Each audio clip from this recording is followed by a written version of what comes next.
Are you going to let Star Trek grow up? Episode 324 today of, yes, Trekland Tuesdays live with me, Dr. Trek, Larry Nemecek, coming at you right here from the heart of Trekland through Portal 47 and Trekland Treks for some clarity, sanity, and the big picture in all things Star Trek. I wanted to start off and talk about our topic today. And as I do so, hopefully the weather's great where you are. It's starting to cool a little bit. We're hitting fall. We've got Star Trek on the air in all ways. I'm going to talk about that today. And with better weather, maybe people are out moving around. Maybe you're going places. If you are coming to LA, maybe it's time to think about having a Trekland Trek with us. It's a customized away today. It's a day tour. 4 places. You pick it out with me in advance. I help you do everything. TreklandTreks.com. Check it out when you get a second. There's over 50 places now in greater Los Angeles to go that were actual film sites from some part of Star Trek, from the original series through to Picard, season 1 and 2, and even a touch of 3. All right, that's going on.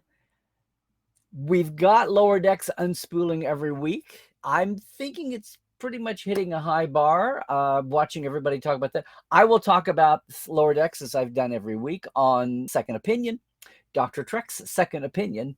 That'll be out sometime Friday or Saturday. So take a look at that. You know, after the dust settles, everybody races to be the first with their little review show. And that's cool. But when the dust is settled, come around and check out what Dr. Trek's Second Opinion is later on this week. You can go see the ones, if you haven't, you can see for Lower Decks so far. Or go back and check out Picard and Strange New World. No. The other part of the equation, which this just continues to slay me, is the reaction to the very short treks. And I guess part of what this is like, it's been a whole 7 years now since people had to get over, what is this streaming thing? And what is this serialized thing? Cartoon Star Trek, what is that? Much less comedy Star Trek, what is that? And even a few people that came along the last few years that said, standalone Star Trek, what is that like? Okay, we're pioneering once again. But yeah, very short treks. It was a little confusing, I admit, when they first announced. People didn't quite get it. It was as much about, Doug Jones is going to be voicing Saru and Jonathan Frakes is going to be... People didn't understand what that was. It kind of flew under the radar until we got to Star Trek Day and Skin a Cat. And the reactions went all over the place. And it was confusing. I don't feel like it was the most detailed setup for anything. Of course, there's a little bit of vagueness, a little bit of wonderment, but it was a new thing and people didn't get it. And I've mentioned it here before. People are upset that it's not canon, or they just don't understand how it works, just like they didn't understand how streaming worked at the beginning. And then a lot of people totally get that it's supposed to be comedy. They just don't like the humor. And now we've had 2 down, and there's a slight different vibe. The first one is just absurdist. It's off the wall. It's, forget Saturday Night Live. It's Adult Swim, right? It's out there. The second one was more Saturday Night Live, a holiday party. There's a different vibe. Of course, the whole thing is to celebrate 50 years of animation, to honor the animated series, but not just be limited by it, and go back to that Filmation style. And it's been cute to see more modern characters adapted to that style. Now, if you remember the trailer, we're going to have the Lower Decks folks. Noel Wells is down as one of the voices, you know, Devon Attendee. So you can watch that. There's a shot of the Lower Deckers in what looks like to be the DS9 Cardassian style holosuites. Whether it's on DS9 or not, we'll see. But it's definitely that angular with all the big circular emitters showing. It's definitely a Cardassian style holosuite. So we're going to get the animateds in there. Now, don't look for Prodigy, because, you know, Prodigy is dead to the marketing sales side of, not to the creative side, but to the sales and marketing side that have to promote things. If there's no home, it has no promotional side. So And if that promotional home is not Paramount Plus, there's nothing to say about Prodigy. So meanwhile, the actual modern animation that's still standing, at least in Paramount Plus's eyes, is part of this celebration too. And there's what, 5 weeks? That said, this discussion goes on, this debate goes on, this critique fest goes on. And some of my best friends with shows are talking about, they're comparing the aspects and comparing, Skin a Cat with Holiday Party. And it's just what it is, I'm looking forward. The 4th episode is Aaron Waltke's. I'm looking forward to that one. But the bottom line is, people are talking about the tone. People are talking about the animation is obviously meant to be Filmation-ish. So, okay, that's fine. That's cool. But the first thing I noticed is I wanted to see who was writing, who was directing. There are no credits. A couple of these are points I've mentioned in passing, but I wanted to focus on it this week. There's no credits associated with these. So that says to me, either these aren't counted in any kind of, as much as is at stake right now, animation that's covered for the most part here under the tag, the Animation Guild, which is kind of I hate to say, the work and the quality and the professionalism is not second rate, but the structural bureaucracy of the industry and who they're recognizing as unions, because TAG, the Animation Guild, wants to be, as they always did. Thank you, Uncle Walt, for making your animation writers second class. They are fighting to regain the gains that SAG, who has many animation writers and a lot of overlap. There are a lot of SAG people who are also TAG. It depends on the show they work for. And there's movement afoot to merge those, much like AFTRA and SAG merged. The New York-based announcers and performers merged with the more LA-based one. Anyway, we finally had SAG-AFTRA merge. Maybe we can get TAG merged into WGA. And just as a union side note, the Marvel visual effects in-house team just voted to unionize with IATSE, in the IATSE Visual Effects Guild that covers visual effects folks. So we'll see. We'll keep an eye on that. But back here, I was curious about the credits. I don't think these apply to the formula, which then someone had to point out, the original press release for Very Short Treks, cute name, got a lot of expectations raised with that name. The little hand scribbled very might have been a clue, but the original press release says promotional pieces. What's a promotional piece? It's a commercial. It's a commercial. And therein lies the rub. Now, these may be very expensive commercials. Why say that? You can have a car on top of a cliff. You can have explosions. You can run up the price you can pay for huge guest stars, live action in the face guest stars. You can run up the budget on a commercial big time. I'm just saying that in this realm is a promotional piece, as a commercial for the whole Star Trek, the whole Star Trek franchise through the eyes of a 50th anniversary animated series. They're basically glorified commercials. Now, back in the day, animation used to be, you can remember all kinds of great, glorious animated cartoons, some of them done by Burt Ward, some of them done by animators that you know and love, Chuck Jones. The heyday of animated cartoons of commercials was probably the 50s and 60s. There are some amazing animated cartoons. How many licks does it take to get to the center of a Tootsie Pop? Talk about longevity. And of course, they're honoring the animated series and the 50th anniversary. And basically what this boiled down to is there's a strike going on. Live action faces are a dearth. You had the God-sent gift in a strike year of animation not being touched, and the 50th anniversary of TAS. So that explains the huge lean in. And yeah, they timed it with Star Trek Day. It's also during the run of Lower Decks. What could be better timing? So I get the whole setup for this. And somebody wanted to, and we could track down, we know. But there was the thought about leaning into the funkier side. And this is what I just have to tell my Star Trek brethren.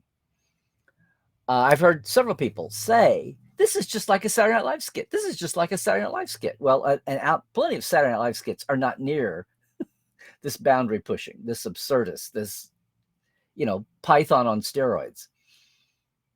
But that's the point. It is just like I said, a really well done or a really off the rails, or sometimes, like all good art, you go for it and you miss, but you take the risk. And if some of the humor doesn't land in whatever tone these take, and again, we've only seen the next one's tomorrow, if the tone of these don't hit with everybody, then that's part of the risk. And I'm going to, we already seen a difference in tone between the first two, and much less trying to read subtextual messages into into a skin a cat getting off on calling out snowflakes and oversensitivity and a generational divide. And I don't, whoa. The big picture of all this is just, what are they?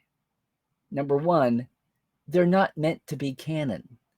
As much as I was disturbed by the trouble with Edward and then wondered what to do with the little Tribble cereal commercial at the end, and I know Memory Alpha got right in there. And now that's the thing. I want to have everything recorded, cataloged, sorted. Ultimately, though, what do we call it? The same way people seem to be hung up on the fact, well, the mirror universe isn't canon. Oh, well, it's mirror universe canon. You need to keep consistency within the mirror universe, or the Kelvin universe. It's Kelvin universe canon. You need to be consistent within the Kelvin universe. How do things work? Who was born? Who was died? Where were they? What happened? Who's blown up? Who still exists? If you're in a universe, in that world-built universe, then whatever happens there happens there. Log that, catalog that, write it down, and keep track of it. That's all canon is. Write it down and keep track of it.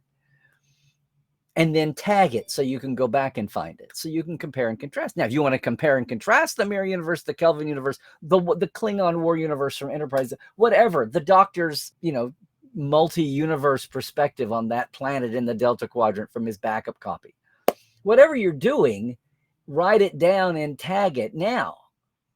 But don't pretend everything is apples to apples. You've got apples to oranges, to bananas, to grapes. And you can do that on a level.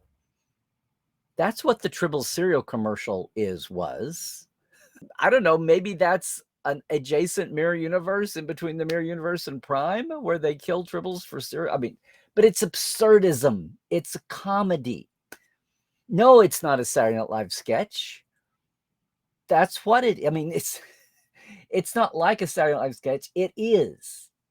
But this is my point. When I say, are you going to let Star Trek grow up? Why is this so mind-boggling to everyone? Why is Very Short Trek so mind-boggling? It's a compliment. No, they're not prime canon. They're going to be crazy. I mean, maybe some of the later ones could be, and then you're going to get into, well, what is and what isn't. They're parody. They are satire. They are poking fun. Yes, the way a Saturday Night Live sketch would be. Yes, the way something on Robot Chicken would be. They're not meant to be canon storytelling. Then someone says, well, why do they exist? Why are they taking up space on my screen? Why are they taking space up in my brain if they're not canon? A, it's a commercial, it's promotional. And B, it's a compliment. Yes, we have Robot Chicken, and we've got In Living Color, and we have Carol Burnett, and we have Saturday Night Live. We have had absurdist Star Trek for decades. It's a compliment. It means you've arrived. Now, is it make a difference that rather than having Lorne Michaels, Saturday Night Live, or any other platform, Mad Magazine, for God's sake, during the original series? Is it somehow wrong that rather than a third party do the parody satire thing, that in-house is doing it for their own ends, i.e. promote the series? Why should they be left out of the fun? Why should they not be able to take cut rate advantage on writers, on voice fees for their own actors? Many of them probably doing the job when they were in-house filming last. Who knows how long? I mean, I want to get into how long these have been in the works, and maybe it's out there already. But let Star Trek grow up is my message. We've actually been making fun of Star Trek for ages. Look at the commercials. The Shatner, the Nimoy, the Shatner fighting the Gorn, the AT&T cast commercial, the original series cast, with Frakes jumping in at the end. I mean, people have gently or more less than gently poked fun at Star Trek for ages. The fact that it's just the makers doing it seems to either be the confusion factor or what nobody is stopping to think about. We've had the material. The fact that there's branding on it is what's throwing everybody, whether they subconsciously realize this or not, or consciously realize it or not. So is that a bad thing? That's what this is all about. Is it a bad thing that you didn't let strangers make the fun? Is it bad that is there some rule that you can't do this in-house?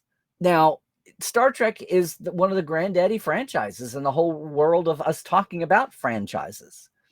I mean, I'm sure when there were Tarzan sequels in the 30s, I don't know if people thought about the Tarzan franchise or not in those terms.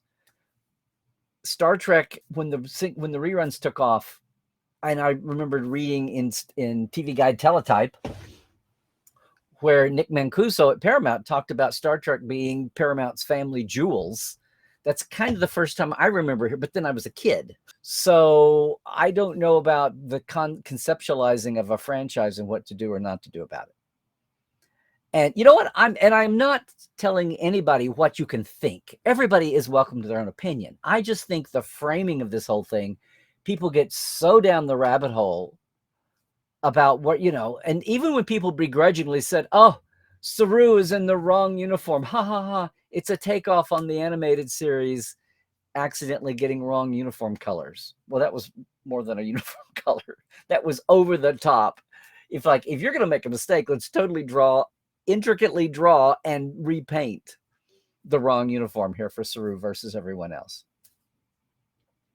But that's what the frame here is are you going to let this nearly 60 technically years old next year with the making of the Cage in 64, technically bearing down on 60-year-old franchise not take its rightful place about being parodied and satirized? Or are you just upset that the makers have allowed themselves a little space? They're not pushing it out as hey, we got there close. We just did a musical. We just did a crossover animated live action setup. And to most people, they were hugely praised. So no, Star Trek is not taking itself too seriously. We've even had hijinks episodes, some better than others, taking and riding that whole Vulcan straight man thing. And of course, that's what Holiday Party was about. This seems to be an evolution, but again, before you get too knickered up at a twist here, there are no credits. Now, eventually the credits will be out and are coming out. I think the credits reflect more about the deal. Again, the deal about residuals than anything else. You got to pay to one time. Not that people didn't get paid. They better have. But about the return, okay? These are like 2-minute shorts. But I think the way they're viewed, yeah, they're supposed to be promotional. And here's the bottom line. Of course, they're telling the Star Trek audience. They're promoting it. They launched them on Star Trek Day. But did it ever occur to you that maybe these aren't meant for me? They're not meant for you? Or maybe we're welcome to the party, but maybe the point is this is an invitation to everybody else. I know this is shocking, but there's a wide world out there that have never seen real Star Trek or done more than sampled it or walked through the room when somebody else in the family was watching, or not get caught up in your grandma, uncle, dad's, nieces, grandsons, roommates, whatever. Not get caught up that way yet. This might be for everybody else who is, well, flipping channels, swiping up, whatever, that might stop and wonder, what the fuck is this? If it's kind of crazy, if it seems to be, if you linger on something for that 5 or 10 seconds, maybe we'll draw some folks in. It's not harming canon. They're promotional. I've watched people with mental gymnastics feeling like their whole professional amateur Star Trek life depends on this. No, I want them cataloged, just like I want the Tribbles cereal commercial cataloged. But do I think in real life that there are people sitting in the 23rd century eating Tribble cereal out of a cardboard box? I mean, if your sense of if your canon box, if your frame is such that it just breaks your brain to think about it not being because it's on screen with a CBS Paramount brand on it, then make it somebody's holodeck. Somebody's holosuite holodeck fan fiction. They're absurdist fan hollow. Does that help? Does that help? I mean, I get it that everybody wants to have everything put in a nice, neat little box.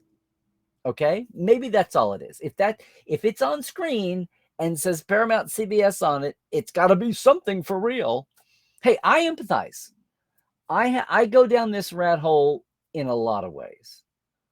I just don't have a problem with this. They're obviously there's not screwheads and butt aliens running around the galaxy. I mean, maybe there is. But to them to look so humanoid and then look like creations of human anatomy and human hardware development, the screwhead, I just put them up as absurdist art. Just like a melting clock. Just like something that's not realistic. And okay, maybe it's somebody's experimentation in hollow form. Not the people we see on screen, but a third person who's just playing with it. Yeah, I'd like to know the credits. I'd like to be able to talk about this intelligently later on. I want all those characters tagged. I'd like to know who the voices are. I'd like to remember some of the lines and quotes because they're hysterical. Or they went for it and it's not funny. Or person A has a very straight as head sense of humor. Person B has a very sick, twisted sense of humor. And they, just like anything else, are going to have a different take on the humor. That's all fine. And you can have the big debate about, okay, their promotion, their commercials.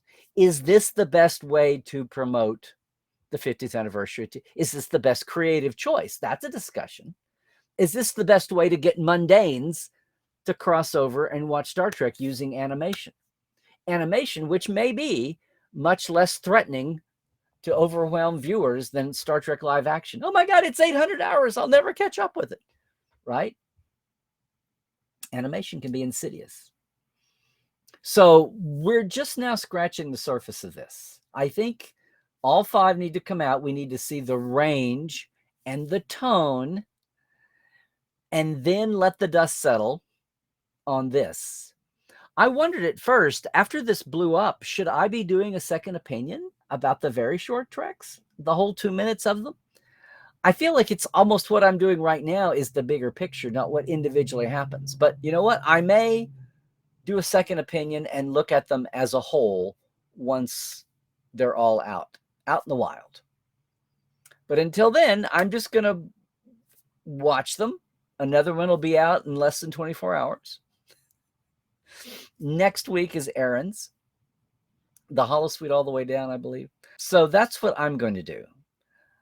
I guess meanwhile, I'm just going to watch this entire gamut of regular Star Trek punditry, the YouTubers and the podcasts collectively lose their shit over things, or else just have a meltdown, or just a brain freeze over what to do with it, what to do, how to box this up, what frame to put this on. Well, I know what frame to put on it. It's just something new and different. Again, are you going to let Star Trek grow up? Are you really going to let it be nearly 60 years old to the point where the makers get to have fun with it as much as everybody out there that no one seems to have a problem with? The nature, the idea of doing it. You may think, oh, that Saturday Night skit was not nearly as good as the original. Patrick in shorts, the Love Boat Star Trek mashup was hysterical, except for that one moment. The Kevin Nealon one was horrible. Of course, the original with Belushi and Aykroyd, that was hysterical. I mean, we can do that. You can do that with this. But for their right to exist and be made by CBS Paramount seems to be an amazing difficulty that people have trouble with. Well, I can't believe little bits and pieces talk about this, and I just can't believe that, short of the whole batch of them being out now, that this is a thing to talk about. But that's it. What it is what's different about this than the other parodies and satires, and is that okay? Why is this different in so many people's minds? And are we not going to let the parents have a date night and have a are we not going to let the parents go have fun? I think they're entitled. I might disagree with where they took their date, or out of 5 places, I may like 3 of them and not like 2 of them. But I'm not going to tell the parents they can't have a date night and go have some fun with their kid's idea. I don't know. What do you know? It's a free country. It's a big galaxy, Mr. Scott. Everybody's going to have their own opinion. I'm not going to tell anybody what to think. I just felt like putting that out there. So we'll see. I hope this title wasn't misleading. Are you going to let Star Trek grow up? Because at the bottom line, that's what it seemed like to me. Why should Star Trek go through life with errata? Because not that it hasn't since day one. The Carol Burnett sketch with Leonard in his Spock outfit and the Mad magazine were both in the day, and there were probably others in the 60s. So from square one, Star Trek's been out there and not taking itself too seriously, in the right ways, in the right channels. And there's times when I'm just amazed at its own fandom having such a difficult time with that. But I do want to thank, of course, the folks who are helping do this every week and say you can join them. So thank you in our TTL club, our Patreon folk, Diana Hopkins, Robin Wilson, Lawrence Todd, Anne-Marie Siegel, Justin Porteous, Galinda Bruton, Chris Jiggins, Pranakasha Productions, Comedy Forecast, and Andrew Jasimski. And our live wires, that's our $10 folks a month. It's simple, gang.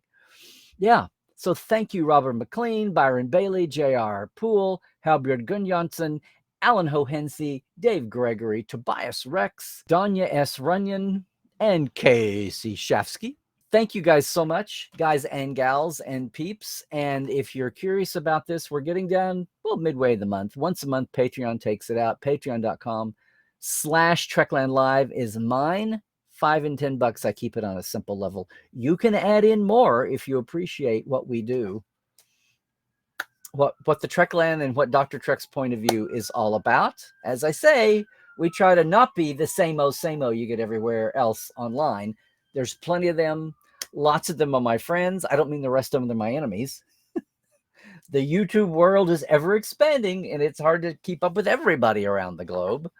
But there you go. We're also still in hiatus on the Trek Files, but you can still check out. There are 10 seasons. That's, 240 episodes, 15, 20 minutes. Real Star Trek professionals and or Trek adjacent folk like family. Cut it, pick it out. Some folks have left us. Richard Arnold, Dorothy Fontana. I was realizing somebody else. Anyway, there's a whole catalog there, and we have the documents. Podcast.roddenberry.com. The documents are at facebook.com/the Trek Files. That's it. Now, look, I'm still going to be around here, but I'm going to be going away for the later folk on YouTube. So if you are going away, remember you can catch me on X, Twitter. Soon it may be XX if Elon keeps up.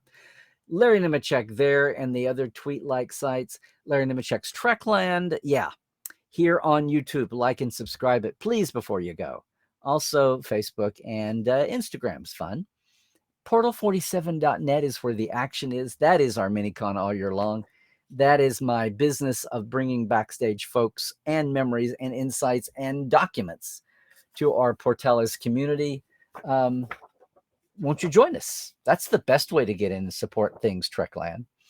So yes, if you're leaving us right now on YouTube, everybody else stick around. But if you are leaving us on YouTube, please, we'll see you next Tuesday. Try to join us live if you can. 1 p.m. Pacific, 4 p.m. Eastern, 9 p.m. UK time, 10 p.m. Central Europe. We are global, and you'll see that reflected in the chat. But if you miss us, feel free to leave a comment. Please do. And check out everything else at Trekland, would you? All right. I mean, I'm talking about Second Opinion. I'm talking about Cadet Alice and Dr. Trek Watch Prodigy. And if you are leaving us right now, please stay healthy, do all the things. And please stay woke, check your sources. It's going to get thicker and thicker and thicker out there. And trek well.